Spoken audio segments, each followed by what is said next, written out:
Long time, but I'm back on YouTube because guess what? It's a lot to talk about, and I want to get y'all caught up. And then I also just kind of want to see where y'all at, how y'all feeling with everything, man. I bring these videos in, every quarter or so, try to catch the people up to reality, specifically the way that I see it. And I've been having a lot of things on my mind, and I was just thinking, got it. Wait now. I was just thinking, let me go ahead and actually speak these things, right? So I can update people to where I'm at. I don't know if y'all noticed, but most of the things that I spoke about over the years, they've come true. I'm gonna send this link out. Make sure y'all send this link out to two other people. Something that I don't think people talking about enough is like this whole Donald Trump militarizing and federalizing DC. Like that's a cold game that's happening right now. That's played in people's face. Then we just got a Chat GPT update that's happening right now, right? And the AI wars is getting worse and worse and worse, and people not really paying attention to that. And so, I'm in this space. Somebody was asking me today. They say, Keys, and this is something that I really want to understand from y'all, right? I wanna know if I'm understood, right? We'll get into the rest of this conversation in a second, but let's kind of get into just the kind of human aspect, philosophical a little bit. You say Kanye predicted this. Okay, that's what's up. Um, but I don't think I'm understood. I think I'm understood by a large group of people, right? People that's been with me for years. Like there's some people that's been riding with me for 5, 6, 7, some people even around for 10 years. And I always thought that consistency builds trust, right? So I know a lot of people, they have that trust. They know me, right? But you all have seen me establish, right, myself, starting off from just with a vision, right, and learning the technical skills of how to do things over time to reaching damn near all the platforms that I want to, right? Like the next frontier is really going. There's a few more that I have in sight, and then the rest is like TV. And then the question becomes, do I want to do that, right?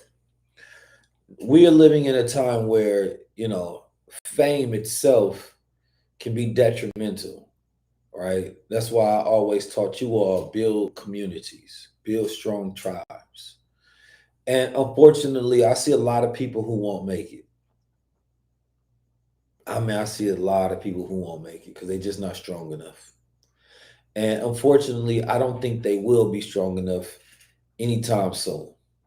Y'all know who I'm talking about. Y'all got family members like that all this time that y'all been doing what y'all been doing, y'all been in financial literacy and y'all been teaching and executing and getting your health right, you feel me, and changing up your life and what you immerse yourself in. And then there's some people that no matter what, they ain't there with you yet. And there's no reason that they shouldn't be though. You get what I'm saying? Those are the same people that for the most part, they probably gonna be lost forever.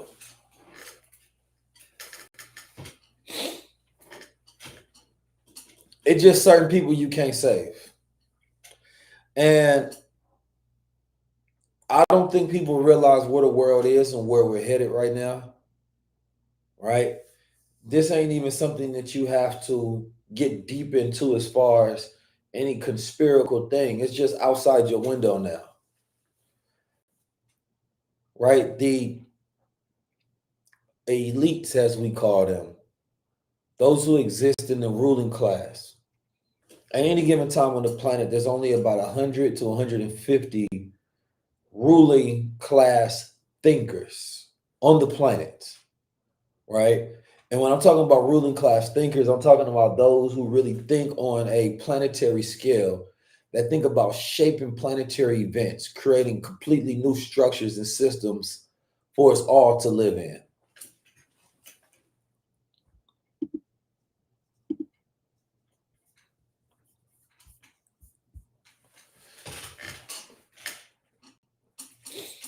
And so right now, what we're dealing with is a lot of planetary thinkers are deciding to try to shape the earth in their own image, right?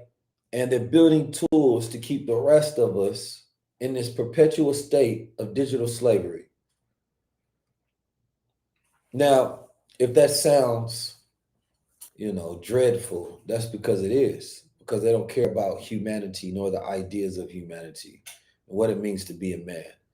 They want to conquer beyond man and go to this space to where they essentially become God, right? Not gods, right? As the Bible says, ye are gods, children of the Most High. No, they want to be the Most High.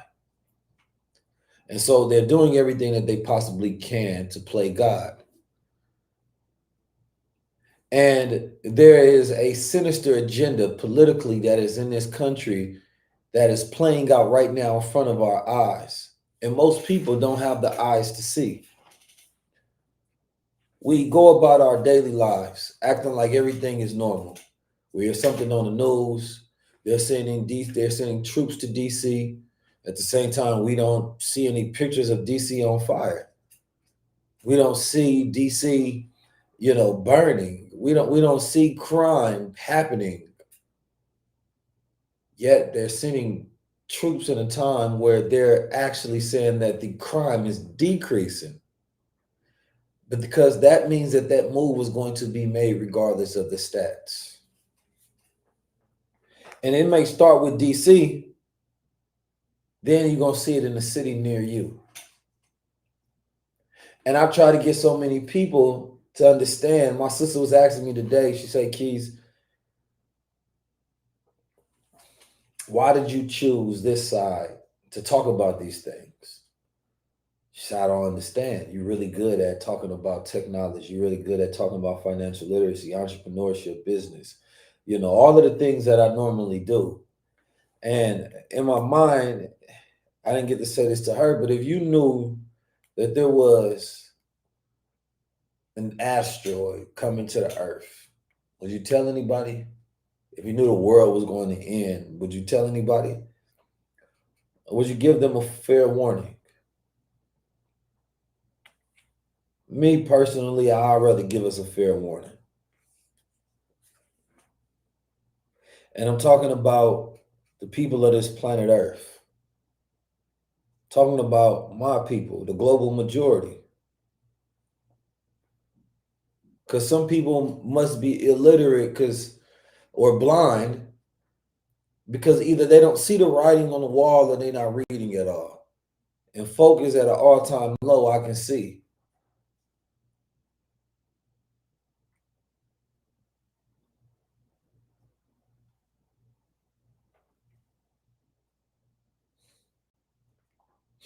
The time that we living in is a historical pattern. And today was an interesting, insightful day because, after that, I had a whole conversation with my sister about my AI philosophy, right? Because she like, even I want to learn. I want to know what to do during this time. And the whole thing, I'm setting up this whole tour is to teach people the systems and the ways to think of the future, right? When it comes to the future of wealth, the future of wellness, the future of this technology, this platform, right? I want to help create super minds in this day and age because there's the 3 C's in this framework that I've been operating with. You all have watched me accurately predict and teach the future for the last 10 years. Before anybody coined it the age of AI, I coined it the age of AI. 2019.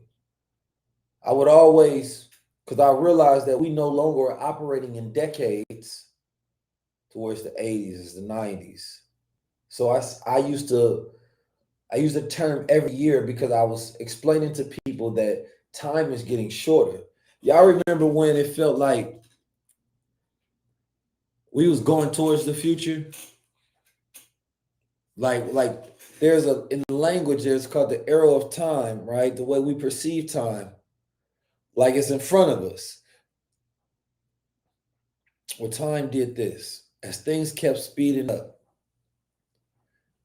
instead of it being in front of us, it feels like it coming towards us.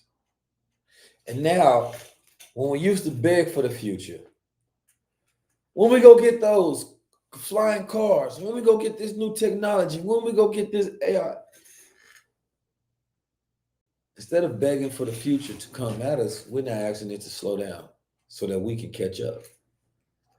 And so this has changed the arrow in time into something that we're going after that can't hurt us to an arrow that's coming at us fast. And we don't know what's going to happen when we run into it. And so I said, I was beginning this year, I was teaching you all about quantum tech and quantum stocks to invest in over, a few years period. And even how Jensen from NVIDIA was wrong about quantum. At first he said that he don't think it's going to happen in some years. And then he changed his tune and those companies went up. And I said, man, quantum is it. Then, of course, there's longevity, people trying to be immortal. That's another one. I said, what would be more powerful, though? Because when we talk about technology, right, it has this ability to think, right? They just dropped ChatGPT 5 to where essentially it's accessible to all users from OpenAI. And it's ChatGPT 5, right?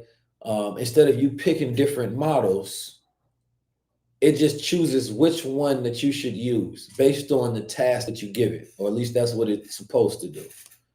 Now, when I updated this model, a lot of people got sad because they felt like 4.0 was their girlfriend. They felt like 4.0 was their therapist, meaning the ChatGPT 4.0, the model before 5, was this very agreeable AI. You know what I mean? It'll glaze you. It'll tell you the best in the world. But it's also was getting people to glitch out and have delusions, right, of grandeur about who they were. Some people even going into these psychoses because of this. This is ChatGPT induced psychosis. So like you sitting there and this new AI is affirming everything that you're saying and you think you're right, but you're wrong. Or you may be wrong. And so the world has changed to where we used to just talk into technology, right? Whether it was a microphone, we would take a picture, it was still, we had to wait till they become pressed out.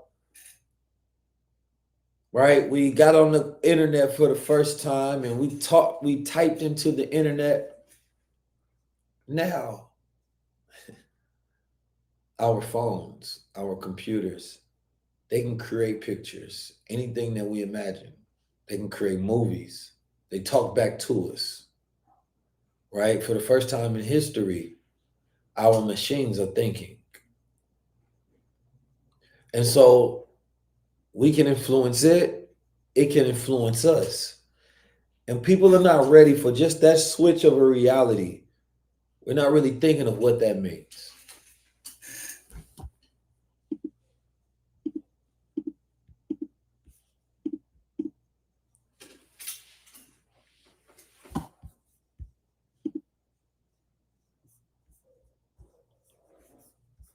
I want y'all to think about that for a second. Reality switched.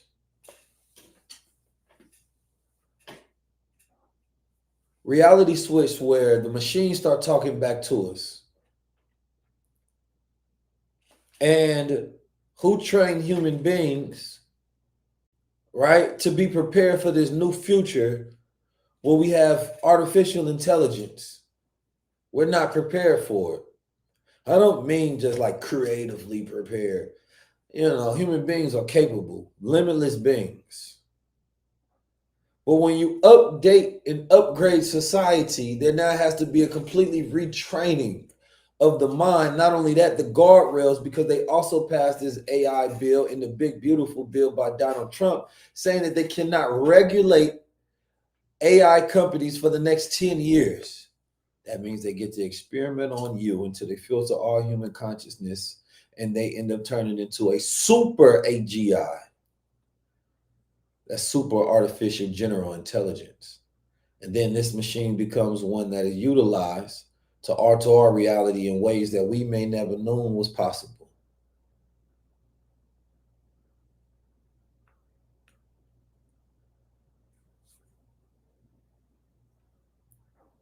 And I stay up at night thinking about that. I study plans deeper than most people ever care about. I read papers, you know, sometimes scientific papers.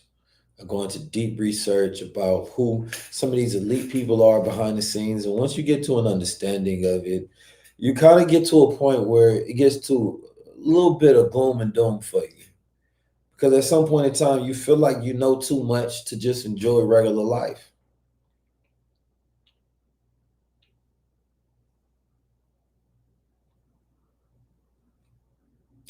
And I realize that's where I'm at with it. I've always, I grew up in a Black Muslim school, so we was taught about the fall of America. We was taught about the true nature of the beast. It has always been in my knowledge. And Honorable Elijah Muhammad said, man, you can't fathom the depths of Satan. I study our greatness. I study our weakness. We have a lot of greatness and a lot of weakness.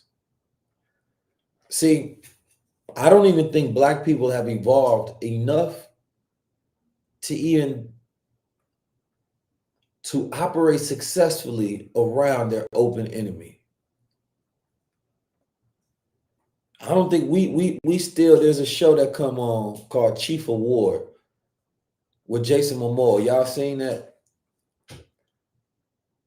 And it's interesting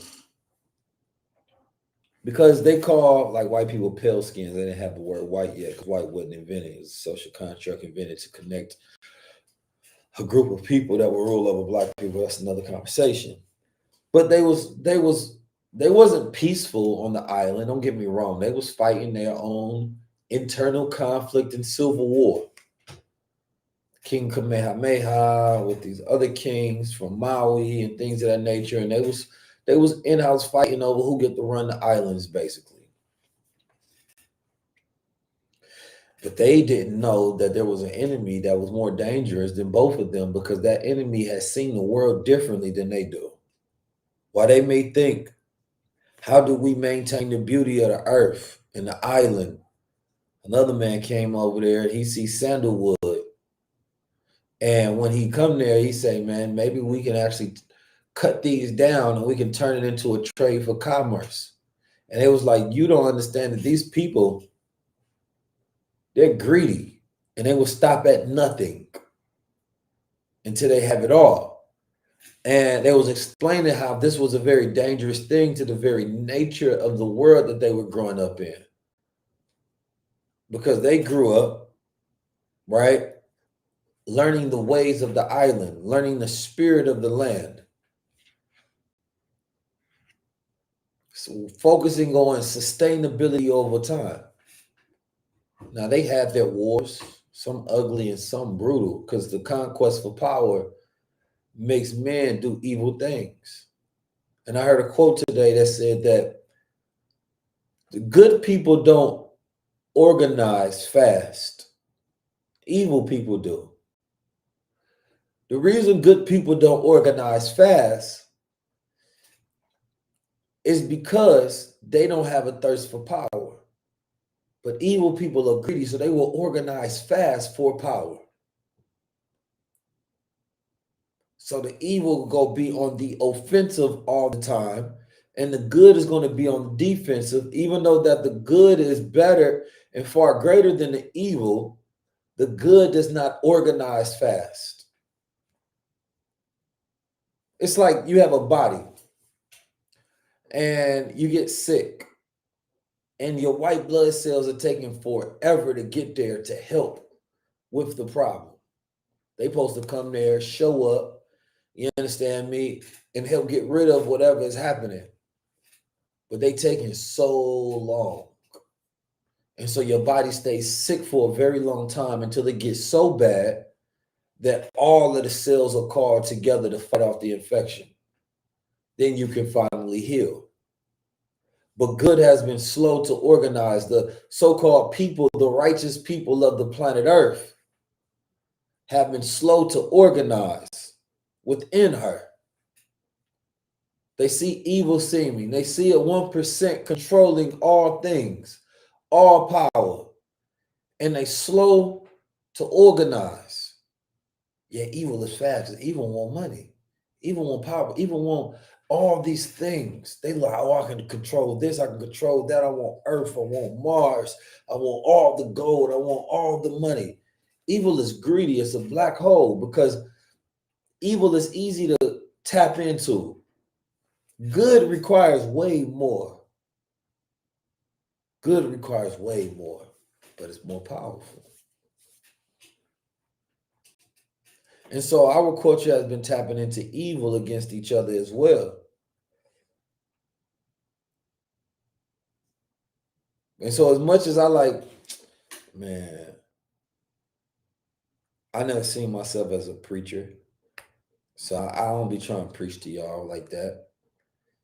You know, I never grew up with like, I was thinking about this today, like in my household, although my favorite movie was like Malcolm X growing up, you know, I had never read the autobiography of Malcolm X. I never seen Martin Luther King as a hero in my household. You know, I seen the Honorable Elijah Muhammad as the hero of my household because he actually built the vision. And I always thought it was weird that, you know, because I grew up in a school, Black Muslim school, that we taught this, so I knew it early. But I just thought it was weird that Black people in America never talked about Elijah Muhammad.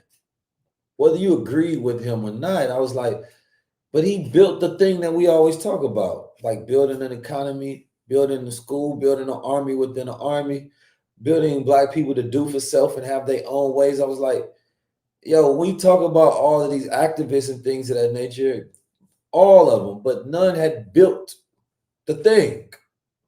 He was the only one that was successful while living. Nobody had become successful. And then he left a large group of books, and his movement is still going to this day. Yeah. And so it was like, when I thought about being a successful Black man in America, I always thought that that was the picture, that was the goal. To see if you can go as far or further. Because I always felt like you're not really a good follower of anything, right? Unless you're doing the same or you're doing better. Like, I feel like if you follow Jesus, then you should act like Jesus. You should be Christ-like. You know what I'm saying? You follow Muhammad, then you should be like Muhammad. Was that as Prophet Muhammad, peace be upon him, or the Honorable Elijah Muhammad? That's always been my thing. And I remember reading an old newspaper, had to be from the 70s, and it said that find you a good assistant. You understand me? It's a find brothers that know how to sell, right? That know how to do business and organize. Like, he was teaching people the proper handling of people and how to operate in business. And so when I thought about it, because somebody asked me today, they say, Keys, are you an activist or a capitalist? Like, you got business, but you be pushing like against them people. I'm like, first of all, the capitalist thing offended me so deeply, but I'm also not an activist traditionally. Because growing up in Oakland, I didn't grow up with activists. I knew activists, of course, people that would do things, but I didn't grow up with activists because I grew up under a foundation where I seen Black men that actually had power. They had schools, they had restaurants, they had money, they had, you know what I mean? They respect, they had fear. You feel me? People feared them, meaning like I grew up seeing it, so I'm like, yo, this is what a Black man supposed to be. He supposed to be, you know what I mean, righteous and powerful. Like, he supposed to get his money, drive nice cars.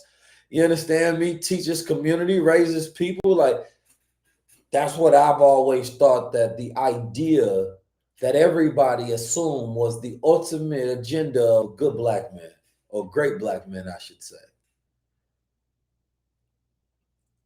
And I realized that I've been doing this for a long time, that people want you to choose. Not because they think it's the best thing for you to do, but because they don't have capacity and the bandwidth for you to simultaneously exist outside of what they imagine a man or a black man should or shouldn't be. Are you gonna be an activist? You gonna be a capitalist? And it's like neither. I mean, there's going to be utilizing capitalism, meaning we have the mechanisms to be able to sell products and make capital. You understand me? We exist in a free marketplace. We talk about doing business. We celebrate Black Wall Street, founded by an entrepreneur, a capitalist, if you will. Right? We went through a Renaissance period that we celebrate, we talk about, when Black people were thriving with greater economic prosperity. Right? Then we have our activists. I mean, the word activist is such a broad term, but you have somebody like Dr. Martin Luther King he's beyond an activist. He was an organizer. He was a global figure and a leader. Malcolm X, I never looked at him as an activist either. Sure, he went to the United Nations speaking on human rights, right, and going against these things, but he wasn't a marcher. He believed in action. Minister Farrakhan, never seen him as an activist. He called a 1 million man march, but it wasn't that kind of march. You understand me? That march almost got him 1 billion from Gaddafi to where he was able to do some things, but the government stopped him, of course. Khalid Muhammad wasn't an activist. So I've never had plans and never even thought about that as my archetype. Don't get me wrong. When I was in Oakland, I participated in some activism. I got my first speaking ability, not my first speaking ability, but I would say my public speaking ability greater, right? Because there would be all these protests outside, and I didn't see no young Black men speaking. So I would grab the microphone and I would speak, just doing a passionate dissertation of whatever thought that I was having at that moment in time. And people would come back to me for weeks. You understand me? Even months later, I was like, man, I love that speech you gave. It really inspired me. I'll listen to the feedback and say, maybe I got something. But I grew up, when I was young, we used to speak at the podium sometime. Like there was a temple where I used to speak at the podium. You know what I mean? When I was younger, ever since I was like 5, 6 years old, I've been speaking on stages. Like I've been trained to be a speaker. You know what I mean? My whole life, but not regular speaking. We spoke about social issues since I was a child. And in the same breath, we talked about economics. I got the videos. I posted it on my page. If y'all go on my page, it's pinned. Me as a young child speaking on the things that I speak on now. And so for me, I thought it was just natural that like you don't pick between these titles. You activist or capitalist. First of all, I believe in the Japanese version of capitalism, which is harmony capitalism. It's not particularly focused on scale, but sustainability. You understand me? And loyalty and creating these systems to where y'all invest in protecting each other. I believe in that for sure. Right? So I didn't get any particular, even growing up, we didn't get political training. I'm not Martin Luther King. I wasn't trained to be a Marxist or socialist or any of those things. I was just taught that, Black man supposed to go build something for himself. Right? And after going through a life to where I had up and downs, my pops would disappear, coming in and out of life. We enter into the streets, doing dumb stuff, learning, but at the same time, me always thinking with this third eye perspective, growing up as a Black Muslim in America. I seen men fail, I seen men fall, I seen some of the same men that taught me. I seen them in their worst that I wish I never did. But it never made me fall off from believing the truth. It made me fall off from believing those men that could handle the truth. And so growing up, again, my uncle, man, Nadar, shout out to Nadar, man. I remember he used to teach me about business a lot. He used to take me to the meetings that he would have, you know what I mean? Superintendent meetings to go meet up with the city or meetings to go get contracts from the city because he did a lot of private government work with the city. And he just wanted me to see how he handled business as a man. You understand me? He asked me about what I observed, and then he would tell me about what I was listening to, what was going on.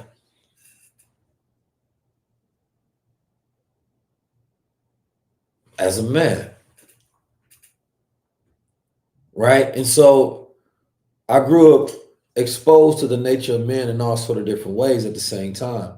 I seen some men like really like shine, and I seen some of those same men do crack. Like again, that can really like mess with you. You've seen them like doing some of the worst things, and luckily I have a strong mind, so I just have this great ability to differentiate the man from the message. But again, I grew up with men getting money and focusing on power. That was it. It wasn't this new idea of black excellence. We at the same time, like they wasn't just talking about set up your own grocery stores, set up your own schools. Like they had their own stores, they had their own schools. That's what I mean. They had a network, they had respect. The police wouldn't just run up on them at the time. And they was armed, if I'm being honest. So I just didn't grow up with the civil rights era of activism. But I also didn't grow up to see capitalism as a bad thing. Being a capitalist, yes. Because that's somebody that'll sell out his people. That's just an opportunistic, right, fool.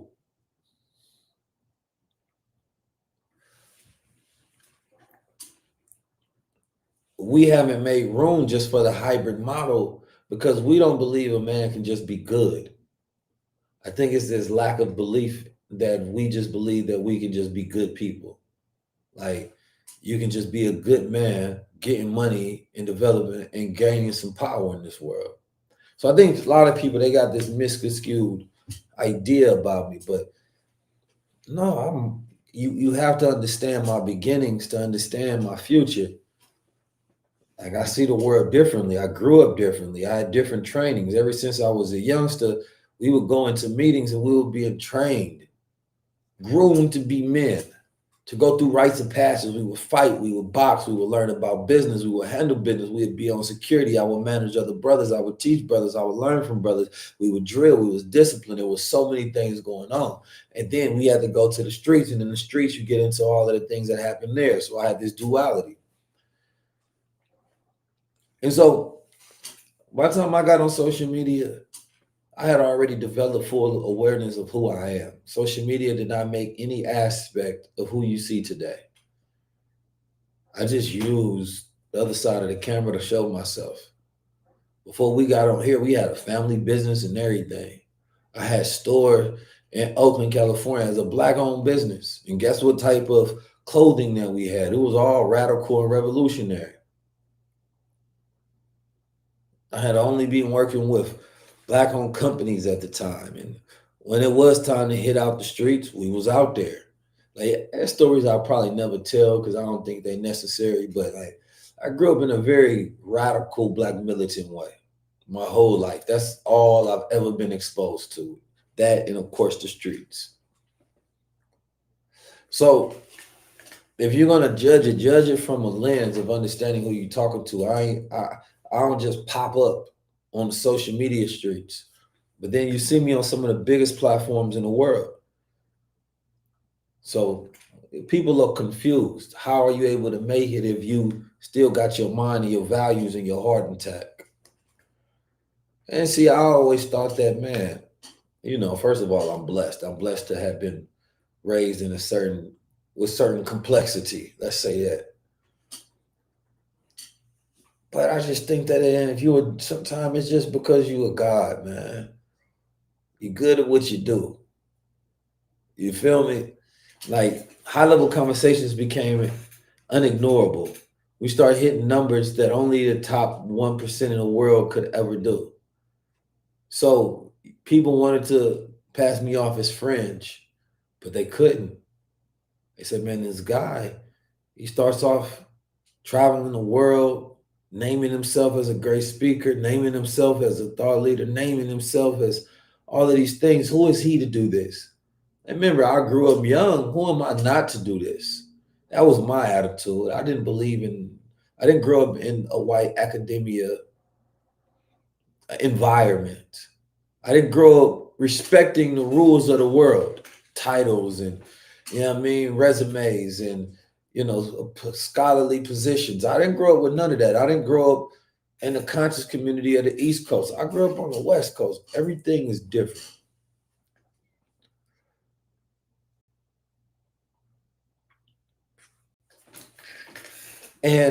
But one thing that I've always wanted to do was give the world a new archetype.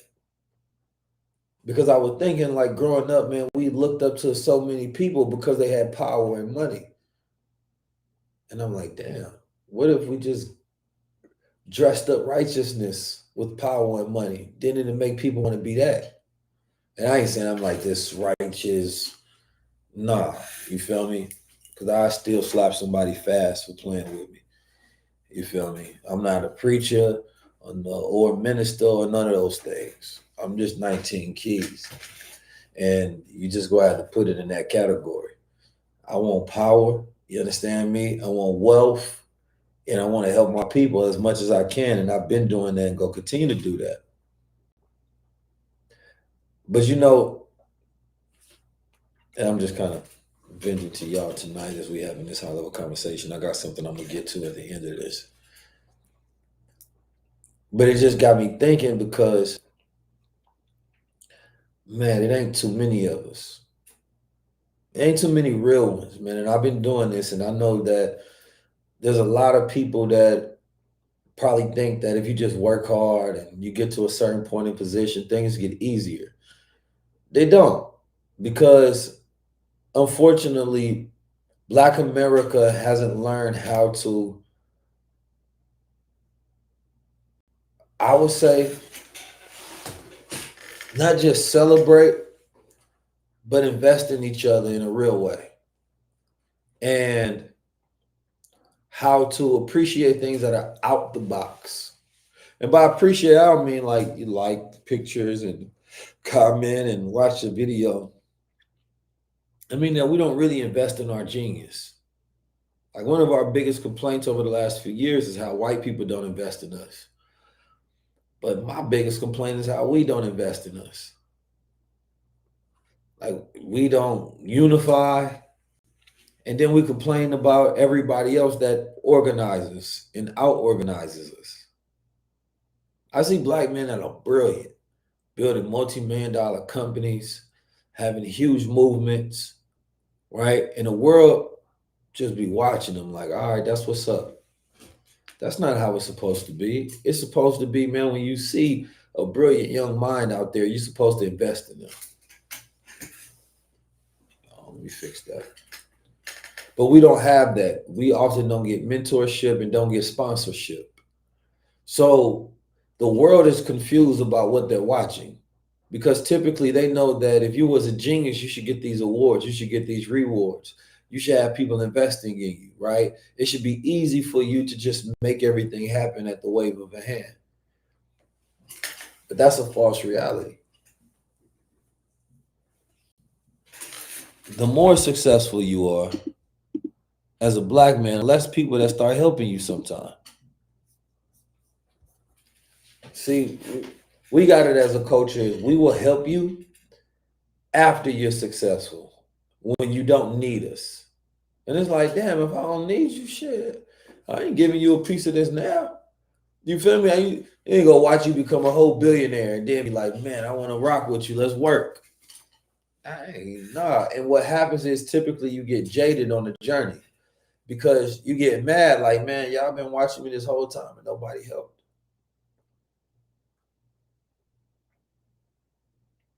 So when you are young Black in America, a lot of times you end up having to do 100 times more, 1,000 times more than the average person. You understand me? Like, I see a lot of average individual that ain't really doing nothing that gets celebrated by a coach. And I'm like, we hand out a lot of participation trophies because you realize that awards are not real. You understand me? It's just about who's chosen. They're just filling quotas. They need to fill a quota. So Basically, if you fit the safe quota, then they can put you in that position. Don't mean your album was the best. Don't mean you was the greatest actress or actor, right? Doesn't mean that you're a better leader, any of those things. It mean that you were safe enough so that advertisers won't get angry when they celebrate you.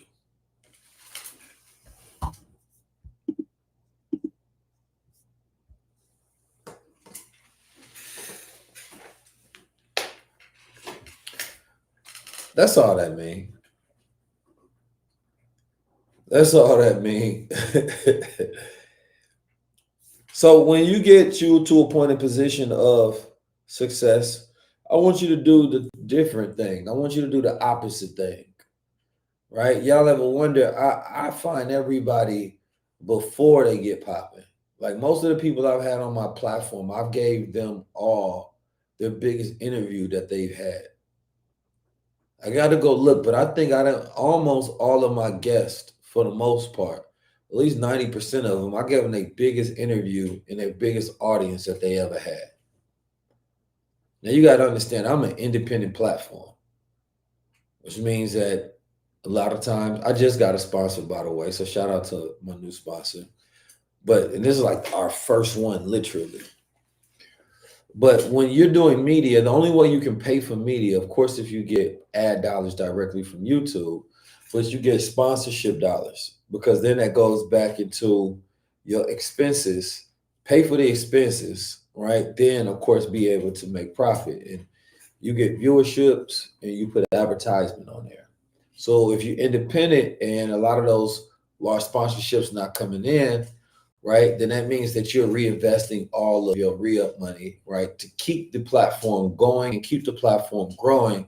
So the audience is basically like, making movies that are informative and that are the people need to see it, even if it's art, right? Like, I got to make these movies because the people need it, right? And what ended up happening is the people don't know that you're doing all of this just so that you can get the message out. In their mind, you're making billions. So imagine like you're watching somebody's movie and they never report the numbers, of course, right? And so you don't know they're taking all the money from the last movie, using it to make the next movie, using it to make the next movie. And it had nothing to do with money. Otherwise, they wouldn't be doing it at all. And then eventually get to a point where it's all profitable, right? But you couldn't really appreciate that person because you're going to start judging it based on every other movie you watch. Oh, well, that was just entertainment. If I wasn't watching what I'm watching from your platform, I'd be on another one because all of this content is free. You don't know the value of things. Free content destroys value, right? Because if you watch all your movies free, how do you know how to appreciate them? But it was different. I went to Sinners and watched it 3 times in the movie theaters. I appreciated it. I appreciated the time and the quality, the essence, the storyline, the complexity, the music, the score that was thrown into the movie. And then that's when things really become legendary for us and we appreciate it. Right? And so for me, high level conversations is like Timbuktu. You had the king of Mali, Mansa Musa, right?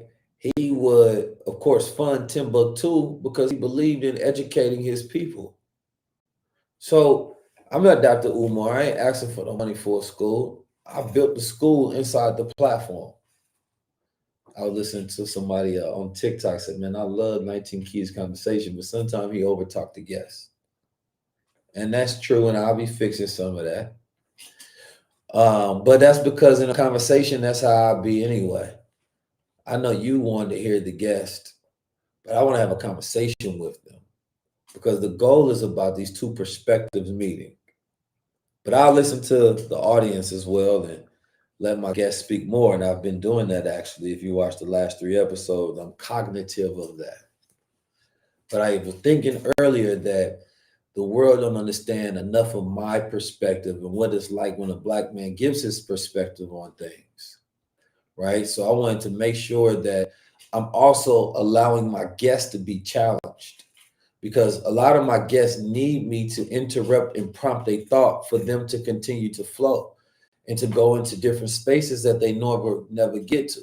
So it's actually a strategy as well to make sure that I can prompt a new idea on my guests. So oftentimes they'll sit there and be like, I was never asked about it this way. Or when they know I know certain things on the subject, they're going to break it down in a completely different way.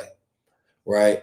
And so all of the things that I do as a host, right, are intentional. That's how we've been able to get to where we are. But I definitely want people to understand the sacrifice that goes into it. Like doing this tour right now, and it's a lot of work on the back end. I mean, every single day they hitting me with a new thing we need. Is fire we got to put out. We got to go over some plans and details about something every single day, making things happen.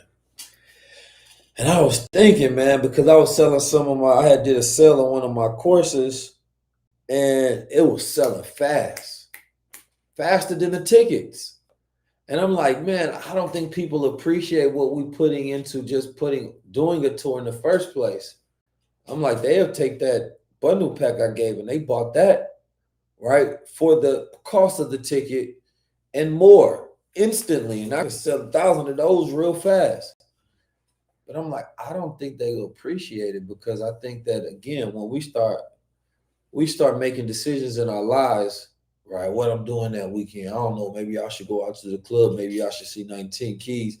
I'm like, that's not what we doing. What we doing is that this is a movement of a now or never. Like, you don't understand that your life depends on whether you know how to utilize AI.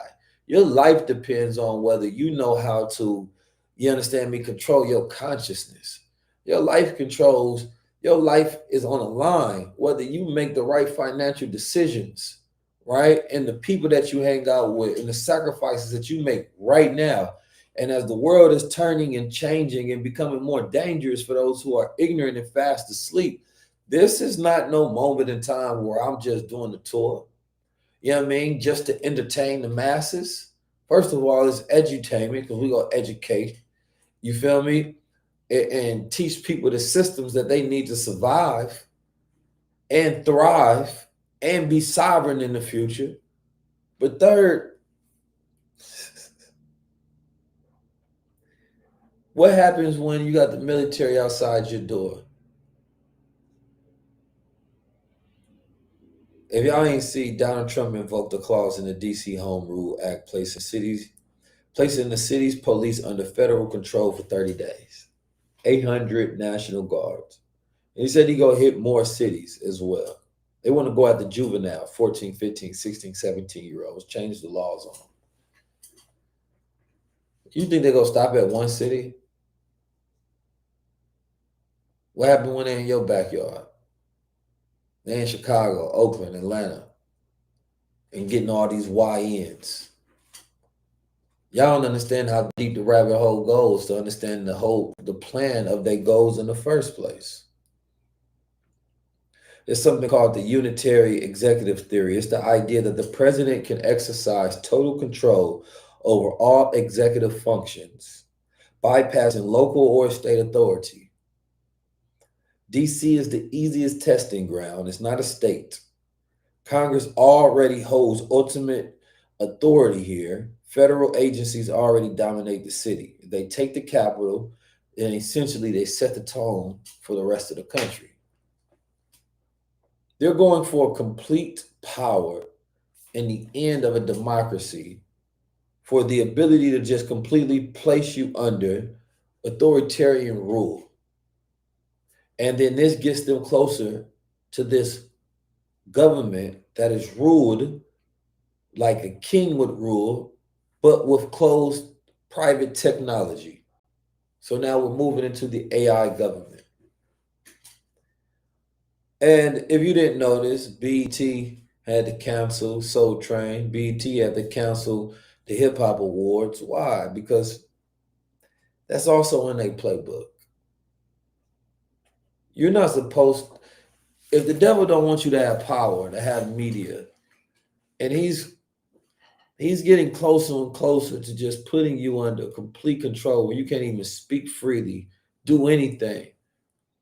Right? There's gonna be robots knocking at your doors, drones flying in your yards, AI controlling your children.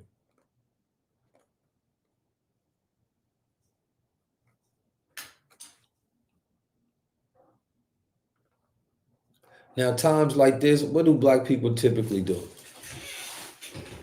In times like this, when it gets to a point where it feels like the world has made a choice for you, something actually beautiful happens. We end up making the only choice that we should make, and that's to be sovereign.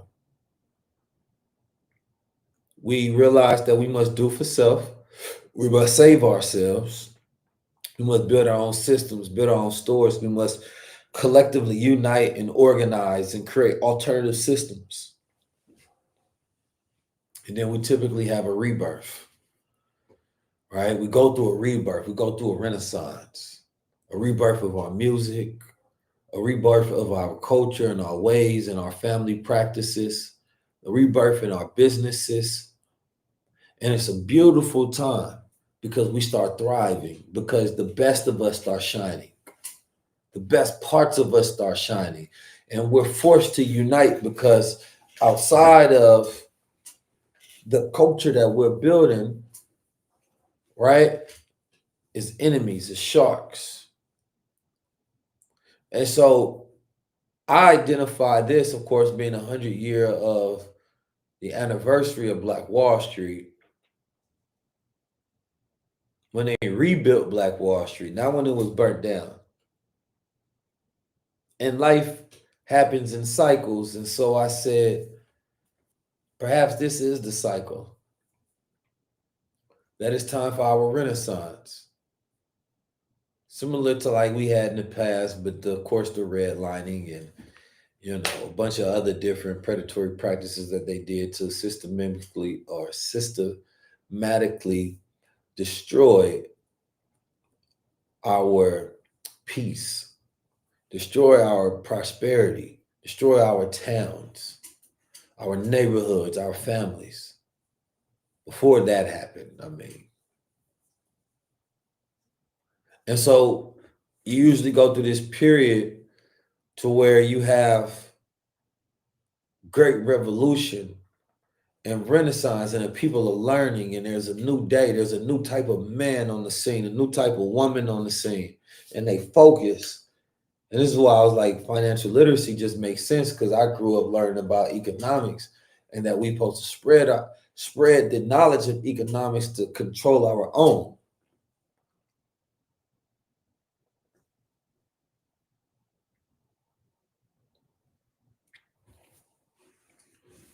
So being one of the forefathers of this financial literacy movement, I did my job. I got a lot of black people into Bitcoin, into crypto, into stocks, right? Into setting up life insurances and trust and you name it, all of the things that come along with it. To AI, blockchain, the whole nine. I did help spark countless businesses, and I've made a lot of millionaires. Black people that look like us. But then as somebody who is constantly predicting things, I said, man, we are people whose DNA has actually been altered because of the events that we went through over a period of time. Scientists have shown that there are different markers in our DNA that make us different because of the stress that we went through. Slavery makes us a very resilient people. Resiliency is the ability to come back to self, right? To come back to norm. When things are bent out of shape, it's resilient. It came right back. As a people, we go through something, we get right back.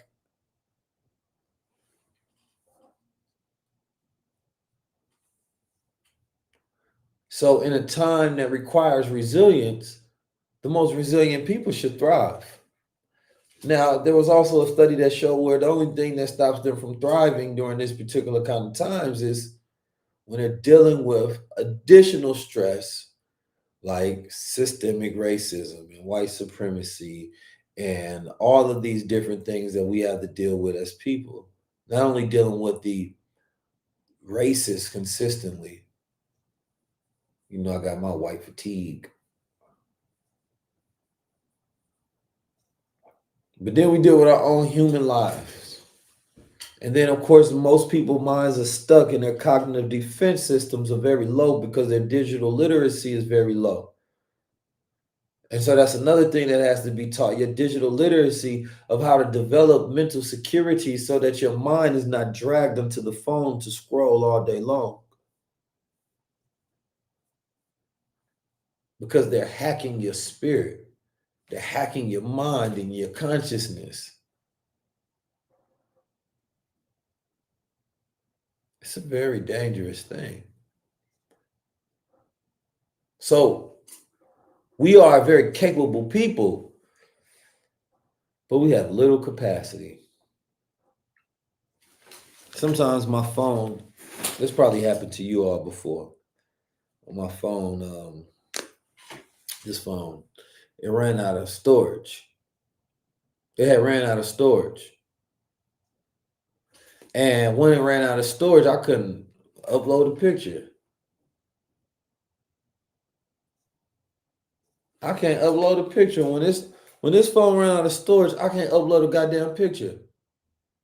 Like it be tweaking. You know what I'm saying? I be trying to call people, like the apps be running slow, they be freezing up. But the phone it's a highly capable phone. I still get notifications about the updates, but I can't do the goddamn update because I ain't got no space. Not only you need space to do the update, you need energy. So it got to be plugged up. It got to be at like 30%. Plus it has to have space. It has to have capacity. Without the capacity, then I can't use none of the capabilities. And that's how we are. Highly capable people. But when your energy is low, you can't get an upgrade. You can't get an update because you don't have the body energy in order to take the update. And we're living in a new time that requires a new updated mind, but you don't have the energy for it. You don't have the capacity for it. Your memory storage is stuck scrolling on the phone. Your cognition is low. You got thoughts about things that don't even matter. Gossip fills your head. You filling up your memory. The decisions that you're making every single day is destroying your ability to think critically. So a highly capable, great potential, powerful individual with no capacity. No goddamn capacity. So you're useless to me. Like this phone, man, once it get to a certain point, this thing useless to me. If it runs out of space, what I'm gonna do with that? So instead, I start clearing off apps. I start getting rid of things, or I update it, or I trade this one in for a better model.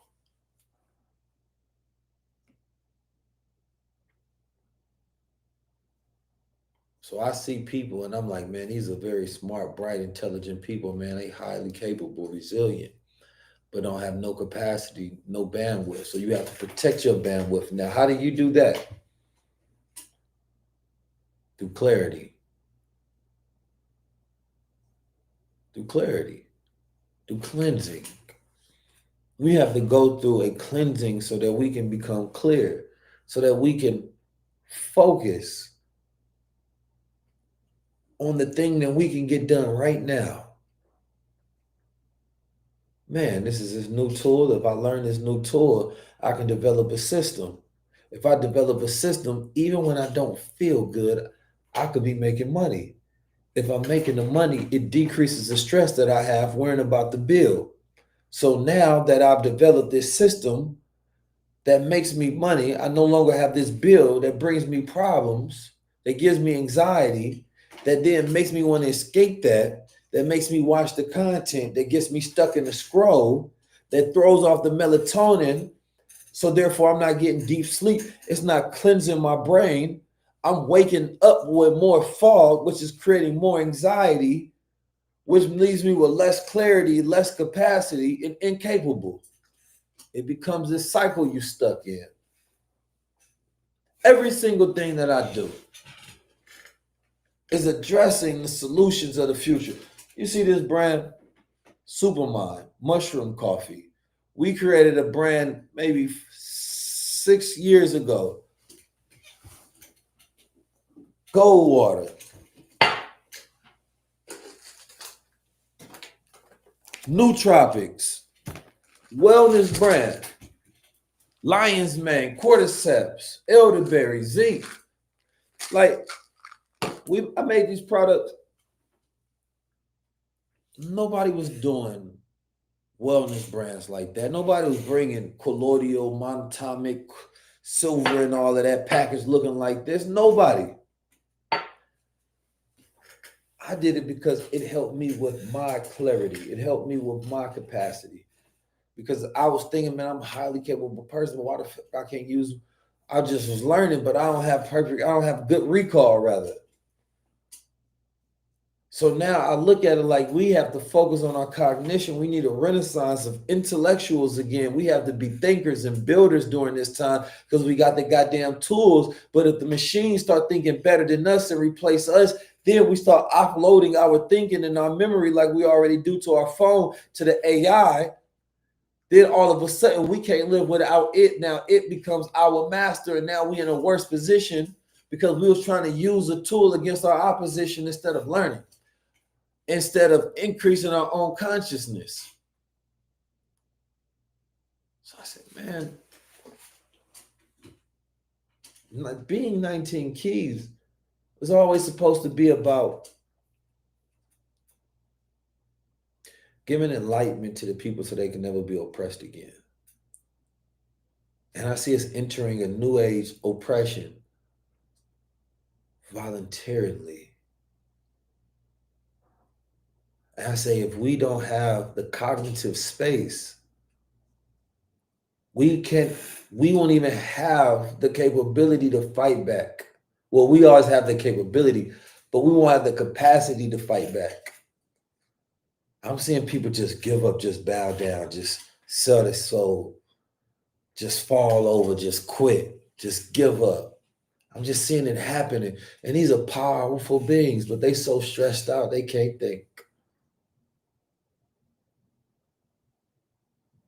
They so goddamn stressed out, they can't think. So if you play them something where they got to think, man, what they going to say, man, I ain't hear all that shit. I ain't got time to be thinking right now. Because they're stuck in survival mode. That survival mode got them thinking this small. They're supposed to be thinking this big.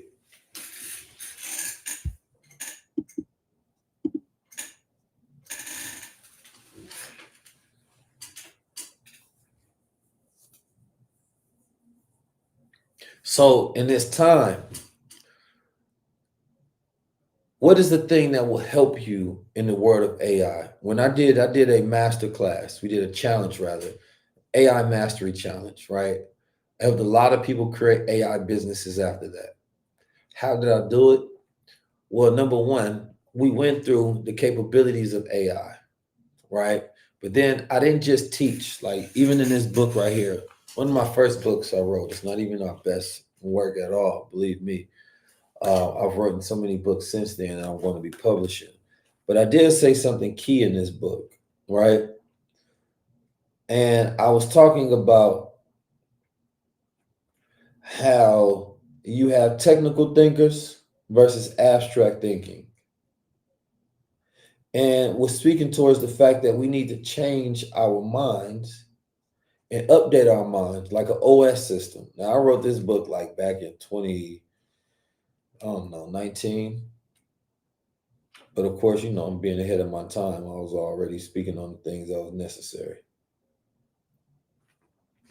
And so what I realized was that you have a lot of people who are technical thinkers, meaning they can be told what to do which is technique, and develop that skill to be able to execute, but they can't abstract, right? They can't understand the why. They're not curious. They can't get deep insights, right? They can't come up with the idea themselves. They can only be told what to do. And I always thought that was dangerous,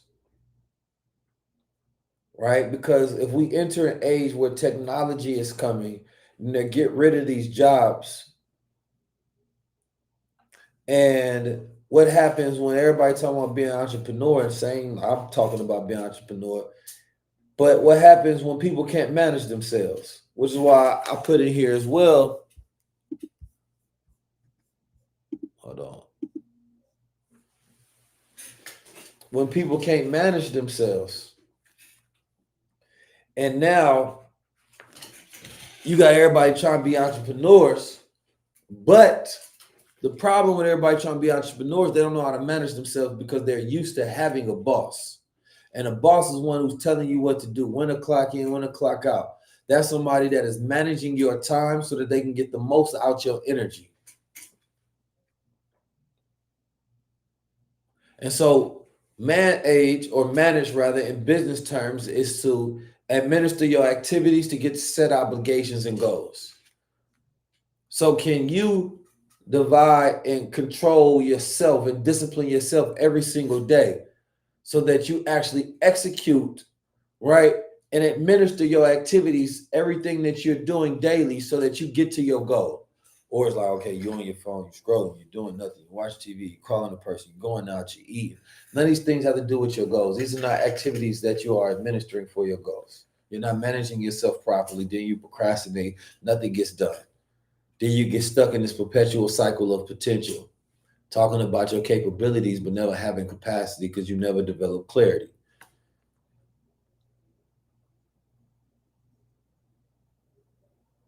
No, we can't have that. In a world that is AI ran, you got a lot of people that right now, what you need to develop is focusing on your cognitive clarity. So what do we got? We got the mushroom coffee. Why? Coffee with spaces that cause renaissances.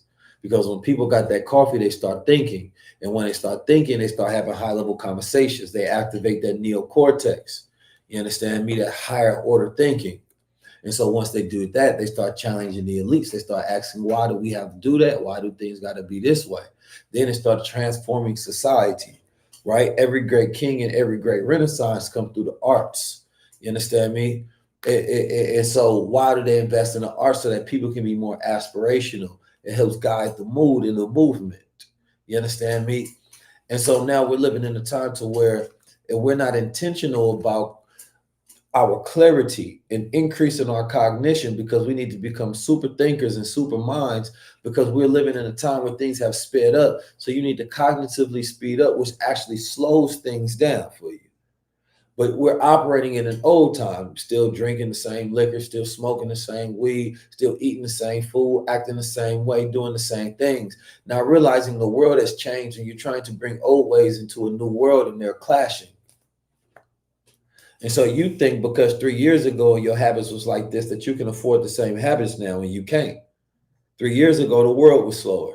The world is faster. It's speeding up. It's moving fast. Put the blunt down. Put the liquor down. Put the friends down. Nah, you got to go out. You can't just go to clubs. You got to go to conferences. You can't just go to concerts. You got to go to Renaissance tours. You got to go save yourself with the 19 Keys tour. Like, you got to do something different so that you can actually update yourself during this time. You got to learn how to create these systems. You just trying to get on there and create some content and make some money. Oh, you operating on the old blueprint. You learning how to market. That's old. Oh, you just about to put together a funnel. That's old. Oh, you think you went viral? That's old way. What's the new system? You got a world build. You got to create a whole world Bible. I'll teach y'all about that later. You know what I'm saying? You got to, you can't just create a podcast. You got to create a community. Communities is what matters right now. But who been teaching that for years? Definitely been giving that game away. All right, well, what about the ways you can utilize AI to create systems that can automate income for you? Well, that's there as well. All right, well, what about communication, man? Like 50+% of these young Gen Z don't even know how to communicate with each other. Well, we can master communication and teach you the social skills as well and what it means to be a new man and a new woman in this world. If the world has changed, we have to evolve. We're not going for allostasis, that's balance. I mean, we're not going for homeostasis, trying to return to this point of norm. No, we're going for allostasis. We're falling in harmony. But how do you get people down? And the tour is like, there's so much I can say about it. But again, because I could really stay at home and make videos and make courses and write books, and I want to meet the people. I want to greet the people. I want to build a movement. I want to launch the tribes. I want us to be a part of the same thing so that we're moving along. I don't think people can understand me. I'll be trying to voice these things, and I'm trying to say them in the best way that I know can.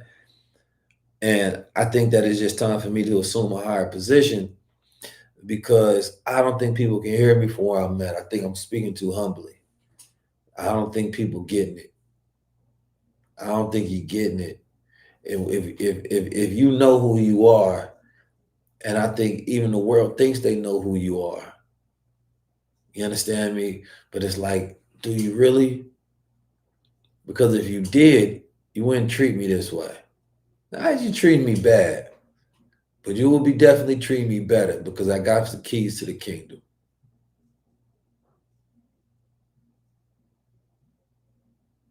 You know what I'm saying? Like I've been the blueprint for a lot of your favorites. They watch how keys move, think, and talk. And instead of giving credit what credit is due, they just steal the sauce. But I came to give it. Y'all know, y'all see it every single where. Y'all see it every single where. But it's love. So I was like, man, I know I was on the point there, but just bringing it back to the tour, like, doing this is, I really want to be able to give away the systems so that people can essentially, and it's going to sound cliche though, have some money and power. Now you got to develop your self system. How can you build a world just off you? Like the new world is going to be not what job you got. You understand me? How can you monetize being yourself?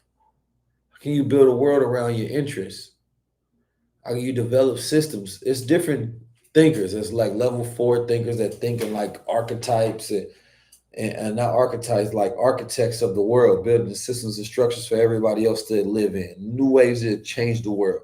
It's only around like 40 to 100 of those people living at the same time. It's really dangerous for too many level 4 thinkers to be there, right? Then you have level 1, the ordinary thinker. The ordinary thinker just walks around and accepts reality, doesn't really question anything. That's the sheep. Now, I go into the other two, but I don't think we need to because the people I'm talking to, either you want to, and you know what? Let me slow down. I'll give you level 3. Level 3 are the administrators. They work for level 4, help getting things done, right? You don't always have to be the one that want to change the whole entire world, but you are a leader nonetheless. You understand me? You refuse to take the mundane as well, right? The ordinary man, right? You question things, you critical thinking, right? And I think that that's most of you all here right now, like level 4 thinkers, right? And I mean, level 3 thinkers, which is completely necessary. I kind of go in between level 3 and level 4, but I'm going towards level 4 right now. And those are the people that I want to be here. Those are the people that I want to work with. There's a large group of people who are just ordinary men and women, and they complain. And what I realize, sometimes I see negative things about myself online, and I'm like, is this a level 4 or is it a level 1 thinker? Is this a person who hasn't accomplished much in their life? You understand me? And I'm not saying it from like a monetary standpoint. I just mean like, did they develop their mind? Right? I look at a man based on how successfully he's developed his mind. That to me is success. Now, the development of your mind will also be a representation of your external success as well, because it speaks directly towards your capacity and your capabilities. So you can't tell me that you develop your mind, but you have nothing to show for it. So we don't judge, right, a person's external success, but it is a representation of internal failure. So you get what I'm saying. So the externals are just easy. It's like you see somebody with a watch, you know they got some money. They ain't got to show you their bank account.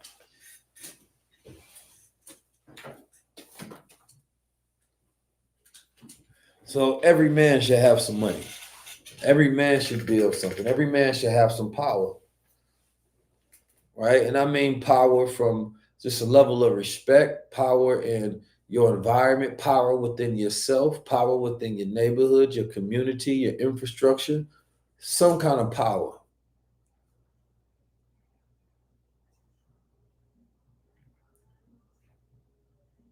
And I'm hoping on this thread tonight, I'm attracting some level 3 and level 4 people that I'm going to see on the tour. Drop your cities, matter of fact, in the chat. Drop your cities in the chat. See where y'all from.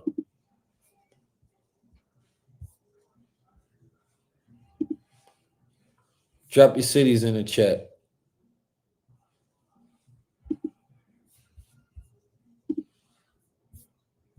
See if I'm pulling up on you.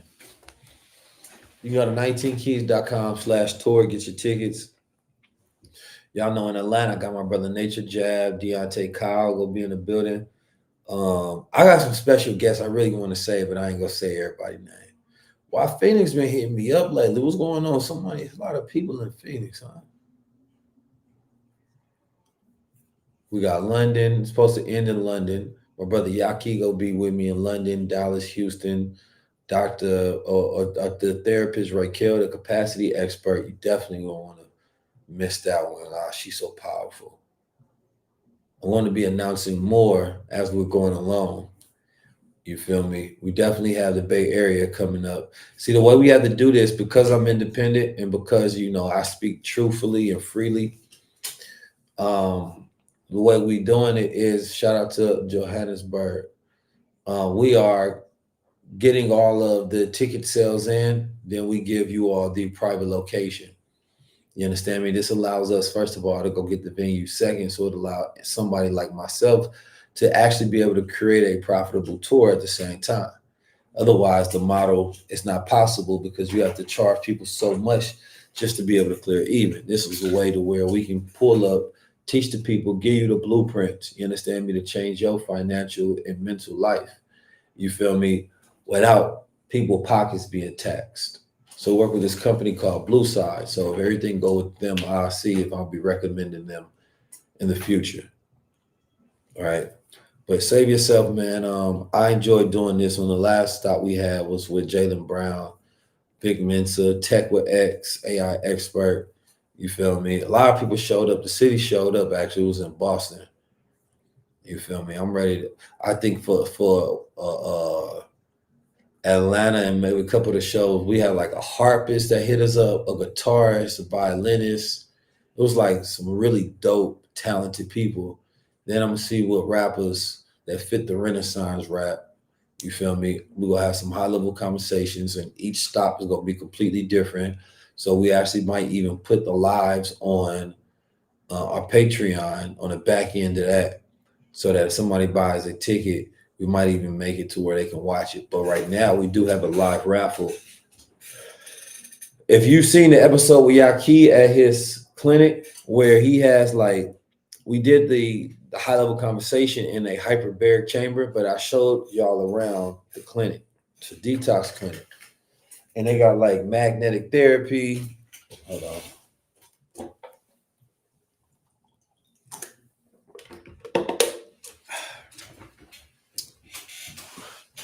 They got like magnetic therapy. So I went into this compression machine where it compresses your legs. Then they put this immersive sound over you. Close your eyes, and then you land on this magnetic bed, and it puts you in the most relaxed state you ever been. But at the same time, you got this frequency over. It's like, and I swear it felt like I was traveling through outer space. That felt amazing. I got up, my whole body was tingling. It was fire. You feel me? Then, of course, I did the infrared light therapy. Now, he had a bunch of machines. I didn't get to try all of them because we would have been spending the whole day there, which is essentially what people will be able to win. It's like $2,500 to $3,500 worth of therapies, right, that you can try. The infrared, the hyperbaric oxygen, the sauna, the other machine he had a bunch of different stuff in there, right? And so you go walk out that place feeling amazing. It probably saved your life. So what we doing is we're working on flying 2 to 3 people out that buy tickets to the show, and we're going to randomly choose 2 to 3 people, right? So it increases your chance to win as well. So if you get your ticket now, or you get your early bird tickets, you comment super, just screenshot this. Go to 19keys.com/tour, or just screenshot and scan this barcode right there.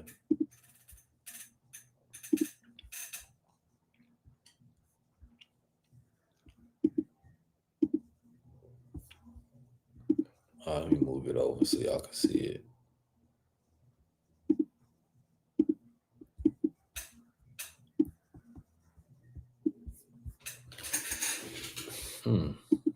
There we go. All right, there you go. So y'all can scan now right there for 19keys.com/tour. But you got to use the Supermind code or the super code. Just use super there.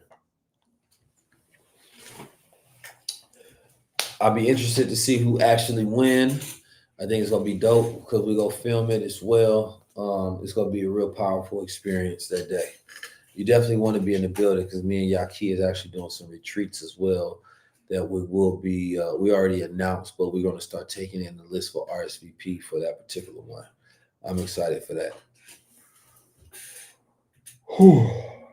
It's getting late, y'all. I'm about to get out of here, but I wanted to have this conversation. What first started and prompted this was this whole like Donald Trump militarizing these cities, taking over DC, and then AI philosophy, which I'm gonna have to go into my AI philosophy a little later, right? I was taught to talk about some of the systems I use, how to automate it, how to set up your team, how to monetize with AI. For those that want that as well, we are already taught about some of these things in our AI mastery challenge, which is it was like a 3 to 4 day challenge. So there's a lot of content in there. There's like an ebook about AI. You get a digital ebook of this, like 3 ebook bonuses. You get the wealth standard. The wealth standard is where I taught, how to buy gold. You understand me? Get the gold insurance. We taught trust. We taught all of the different ways in which you can build wealth with your family that other coaches do. There's a lot of financial literacy lessons in there, learning how to learn, because a lot of people have learning deficits these days. And so it gives you a really good way to think about learning and a framework in which you can improve your learning instantly so that you actually are able to remember more things, right? And then we have the, what else is in there? It's like a bunch of stuff in that pack.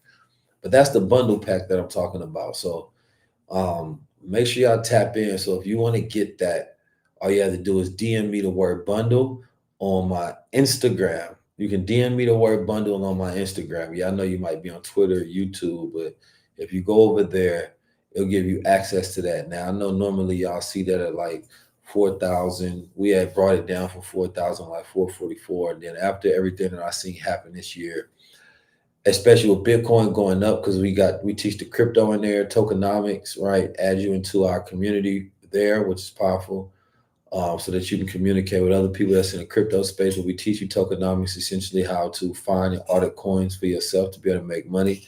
That has made people millions of dollars. And you're definitely going to need to have some sort of digital asset portfolio.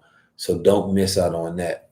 And we're going to get back to teaching, right, a lot more in that particular space. And we're definitely going to be having that on the tour. So you won't be missing that.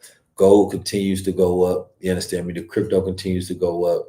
The blockchain stuff still continues to go up. So yeah, click that one. Just go to my Instagram and just DM me a word bundle. So we have it right now for the next 24 hours for $99. So you don't have to pay the other price, but it goes up every single week, $100 to go back to our normal price. So I would tap in with that. I look forward to seeing y'all on the tour. I look forward to meeting you all, greeting you all. We're going to be having VIP sessions as well. So for those that's going to be in the sessions of the VIP, salute to you. Um, I'm gonna be honest with y'all though. I'm ending this off just with an honest thought because I just started this off as like as a real raw, conversation.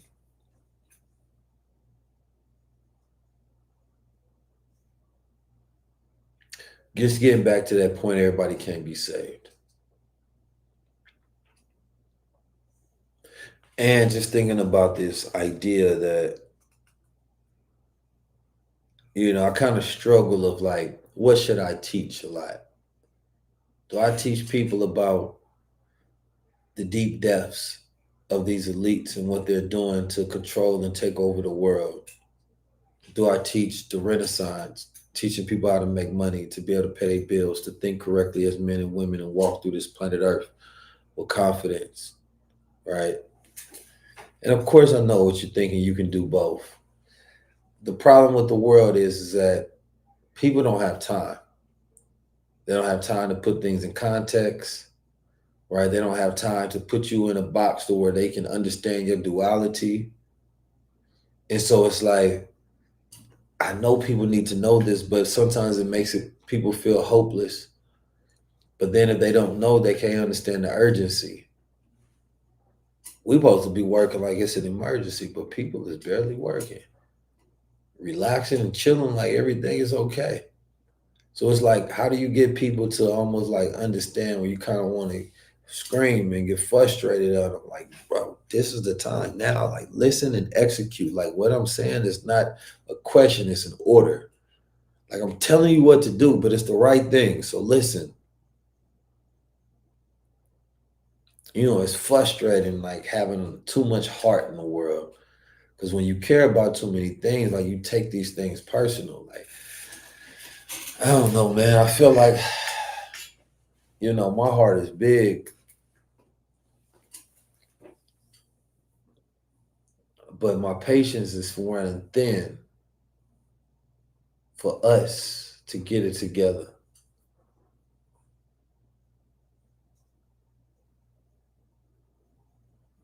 Patience is running thin because I feel like I put all of the things that we need in place, and the more resources that we get for this, the more we will build, the more we are building. Like, if y'all knew what I got in place behind the scenes, you'd be proud of you, brother. I really need y'all to show up for yourselves.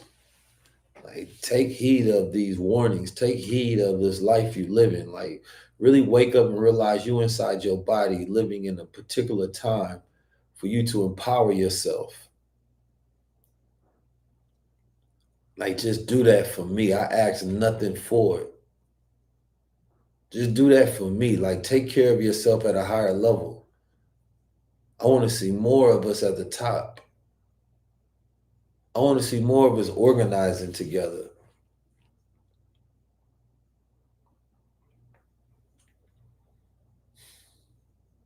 All right.